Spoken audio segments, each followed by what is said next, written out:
ওই লোকটার কাপড় কাটে, নিজ হাতে গোসল দিয়ে দিয়েছে, নিজ হাতে কবরের মাটিতে শোয়া দিতে, শোয়া দিয়া যখন কবরের মাটির চাকগুলো তার উপরে দিচ্ছে, কেমন জানি জান্নাতি সুঘ্রাণ পাওয়া যায়। অন্য কবরস্থান থেকে, অন্য কবর থেকে এরকম সুঘ্রাণ পাওয়া যায় না, কিন্তু তার কবর ওই কেমন কাঠুরিয়ার কবর থেকে জান্নাতের সুঘ্রাণ পাওয়া যায়। এটা তো সাধারণ মানুষ নয়, তাহলে তো আমার খোঁজ দিতে হবে এটা কি, কত এটা ওয়ালায়েত না কি সাধারণ মানুষ। ইমাম গাজদালী রাহমাতুল্লাহ আলাইহি কবরস্থ করে ওই কাঠুরিয়ার বাড়িতে গিয়ে ছেলেকে জিজ্ঞাসা করে, ও আল্লাহর বান্দা, তোমার বাবা কি আমল করেছে যে কবরের ভিতর থেকে জান্নাতের সুঘ্রাণ বাইর হয়? কবর থেকে জান্নাতের সুঘ্রাণ বাইর হয়, কি এমন আমল করেছে? ছেলেরা বলে, হযরত জানি না আমার বাবার কি আমল আছে, আমরা জানতাম আমার বাবা সাধারণ একটা কাঠুরিয়া ছিল, সারাদিন কাঠ কাটতো আর বিকেলে এসে আমাদের সাথে খানা খাইতো। আমরা এটাই দেখতাম, আমাদের বাবার কোনো স্পেশাল আমল নাই। তবে বাবার আমল সম্পর্কে আমার মা ভালো জানে। আমার মাকে যদি জিজ্ঞাসা করেন, আমার মার কাছ থেকে যদি শুনতে চান, আমার মার কাছ থেকে যদি আমার বাবার রহস্য যদি জানতে চান, তাহলে আমার মাকে প্রশ্ন করতে পারেন। এবার ইমাম গাজদালী রাহমাতুল্লাহ আলাইহি তার মাকে ডাকছে, ডেকে বলে, কাঠুরিয়ার বিবি রে, তোর স্বামী কি আমল করে, কি ইবাদত করে? আমি একটু জানি, আমি একটু শুনতে পারি কিনা। কাঠুরির স্ত্রী বলে, ও আল্লাহর ওলি, আমার স্বামী মূর্খ মানুষ, আমার স্বামী কোনো আলেম না, আমার স্বামী ছোটবেলায় কুরআন শিক্ষা করতে পারে নাই, আমি তো কখনো এরকম কোনো আমল দেখি না। তবে ও আল্লাহর ওলি, আমার স্বামীর একটা আমল আমি দেখেছি। কই, কি আমল দেখছো? কই, আমার স্বামী যখন ঘর থেকে বাহির হইতো, ফজরের নামাজ আদায় করতো, যখন নিজের কাজে বাহির হইতো,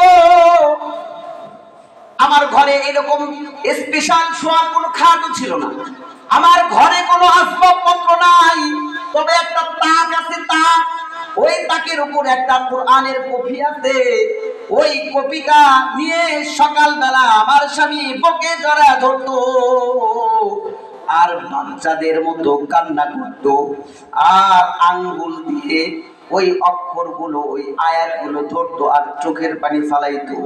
আল্লাহর কাছে বলতো, আল্লাহ, তোমার কোরআন আমি শিখতে পারি নাই, আল্লাহ, এর চাইতে ব্যথা দেওয়ার কোথাও পাই না, আল্লাহ, আমাকে অভাব দিছে, কোনো দুঃখ নাই, আমার এই কষ্ট দাও, জনম ভরে আমার কোনো দুঃখ হবে না, কিন্তু তোমার কালাম যে তেলাওয়াত করতে পারি না, এর চাইতে বড় দুঃখ আমার মনের ভিতরে আর নাই।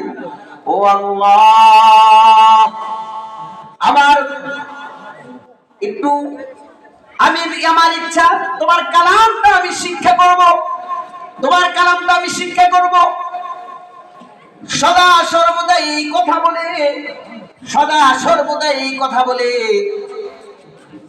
আর এই কথা বলতো আর কান্না করতো, কান্না করতে করতে করতে করতে প্রত্যেক দিন এই কাজ করতো আর কান্না করতো, আর কাজে যাইতো, আবার কাজ থেকে ফিরে এসে আবার এই একই কাজ করতো। আমি এতটুকু আমল দেখেছি, আর কোনো আমল আমি দেখি নাই আল্লাহর ওলি। এবার আল্লাহর বন্ধু ইমাম গাজদালী রাহমাতুল্লাহ আলাইহি বলে, ইমাম গাজদালী রাহমাতুল্লাহ আলাইহি বলে, ও কাঠুরিয়ার স্ত্রী রে, তোর স্বামী এই একটা আমলের কারণে ওয়ালায়াতের উচ্চ মাকাম আল্লাহ তোর স্বামীকে দান করছে, কারণ একটাই, তোর স্বামী কোরআন পড়তে না জানলেও কোরআনকে মোহাব্বত করত, কোরআনকে ভালোবাসতো, কোরআনের সাথে যার সম্পর্ক তাদের সাথে সুন্দর আচরণ করত, কোরআনকে যারা ভালোবাসে তাদের সাথে সৎ আচরণ করত, কোরআনকে যারা মোহাব্বত করে তাদের সাথে সম্পর্ক করে দিত। কোরআনকে যারা মোহাব্বত করে, কোরআনকে যারা নিজের সিনার ভিতরে ঢুকায়, তাদেরকে না খায়া সে নিজে না খায়া তাদের খাওয়াইতো। এই জন্য আল্লাহ জাল্লা শানু তোর স্বামীকে ফলায়ের দান করেছে। ও কাঠুরিয়া রে, তোর স্বামী বড় ধন্য। ও বাবা, বলতে চাই, কোরআনের সাথে আপনিও সম্পর্ক করেন, আপনিও দামি হয়ে যাবেন। কোরআনের সাথে যারা সম্পর্ক করেছে তারাও দামি হয়ে গেছে, যারা সম্পর্ক করেছে তারাও দামি হয়ে গেছে। আপনিও সম্পর্ক করেন। মাদ্রাসার কি নাই আপনি একটু খেয়াল করেন। মাদ্রাসা অনেক সময় বোর্ডিং এর টাকা থাকে না, আপনি 2 টাকা পারেন, 10 টাকা পারেন, 20 টাকা পারেন। হুজুর, এই যে আমার কাছে টাকা নাই, আমার কাছে 100 টাকা ছিল, এই যে আমার টাকাটা এই যে বোর্ডিং এর কোরআনের হাফেজদের খাওয়ায় দেন। ও হুজুর, আমার কাছে এইরকম কোনো টাকা নাই।